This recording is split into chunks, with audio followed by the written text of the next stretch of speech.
L'actu à l'Ouest, le rendez-vous média, chaque jeudi sur Sun. Bonjour à vous, chères auditrices, chers auditeurs, et bienvenue dans ce nouvel épisode de notre rendez-vous média. Vous le savez, chaque jeudi, nous vous proposons un échange avec nos partenaires médias indépendants de la région. Et ce jeudi, comme chaque premier jeudi du mois, on retrouve notre partenaire Médiacité Nantes, site d'investigation locale en ligne, et son rédacteur en chef, Anthony Torzek. Bonjour Anthony. Bonjour Julia.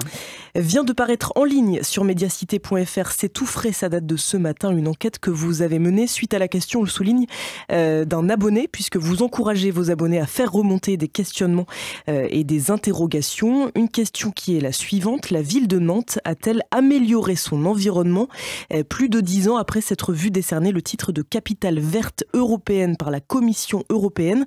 Ça, c'est la question. Alors, on va refaire un petit point de contexte avant ce titre. La ville, elle l'a donc obtenu en 2013. Qu'est-ce qu'il implique ?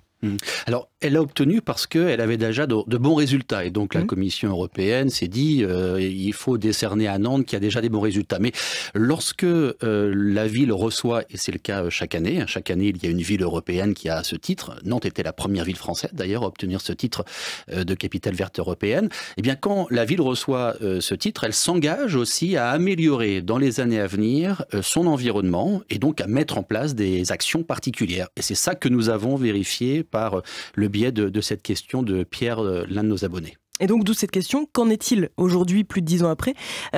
Vous êtes posé cette question. Vous avez-vous sélectionné 3 critères qui pourraient permettre de répondre à cette interrogation ? Oui, on s'est un peu creusé la tête en se disant mais comment on va faire pour essayer d'évaluer la qualité environnementale et l'évolution de cette qualité environnementale de Nantes ces 10 dernières années. Et puis, on s'est dit, au lieu de partir sur 15-20 items, eh bien, partons sur les items essentiels, c'est-à-dire les items vitaux. On a besoin de quoi pour vivre ? On a besoin d'air, on a besoin d'eau, on a besoin de végétaux. Et donc, on a regardé la qualité de l'air, la qualité de l'eau et la végétalisation. Quelle évolution sur ces 10 dernières années à Nantes et plus généralement d'ailleurs sur l'agglomération nantaise. Vous avez regardé ces critères avec parfois, c'est ce qui ressort aussi de ce papier, des difficultés à trouver des réponses, à trouver des données et des interlocuteurs.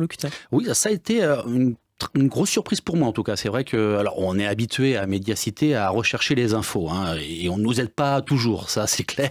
Mais là, je m'attendais sur un sujet aussi consensuel que l'environnement, avec des politiques publiques, qu'elles soient nationales, régionales, locales, européennes, orientées vers l'amélioration de l'environnement. Je m'attendais à ce que les pouvoirs publics aient des critères d'évaluation et des données pour justement pouvoir comparer les 2 années. Et je m'aperçois avec cette enquête que malheureusement, toutes les données ne sont pas présentes et les services qui devraient normalement nous les octroyer ne les donnent pas. Alors, je vous donne un exemple. L'Adréal, qui est un service de l'État régional, un service qui est chargé de l'environnement, quand vous demandez quelle est l'évolution de la végétalisation sur l'agglomération nantaise, ils nous répondent on n'a pas les données. Le service d'État qui est en charge de l'environnement. Il y a quand même un souci. Sur la qualité de l'eau, on a obtenu les cours d'eau, mais la Loire, par exemple, l'agence Loire-Bretagne, c'est pourtant dans son nom, a eu du mal à nous donner aussi les résultats. Alors, est-ce qu'ils les ont et qu'ils ne souhaitent pas particulièrement nous les donner, ou est-ce qu'ils ne les ont pas ?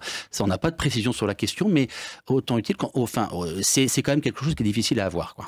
En tout cas, des questions, vous les avez posées, des résultats, vous en avez trouvé, et on vous invite donc à retrouver ce bilan air, eau, sol, on va dire, dès maintenant sur médiacité.fr. Votre enquête, Anthony, y est en ligne depuis ce matin. Merci et à très bientôt. Merci à vous. Le rendez-vous média, en podcast et en vidéo sur mysun et le sonunique.com.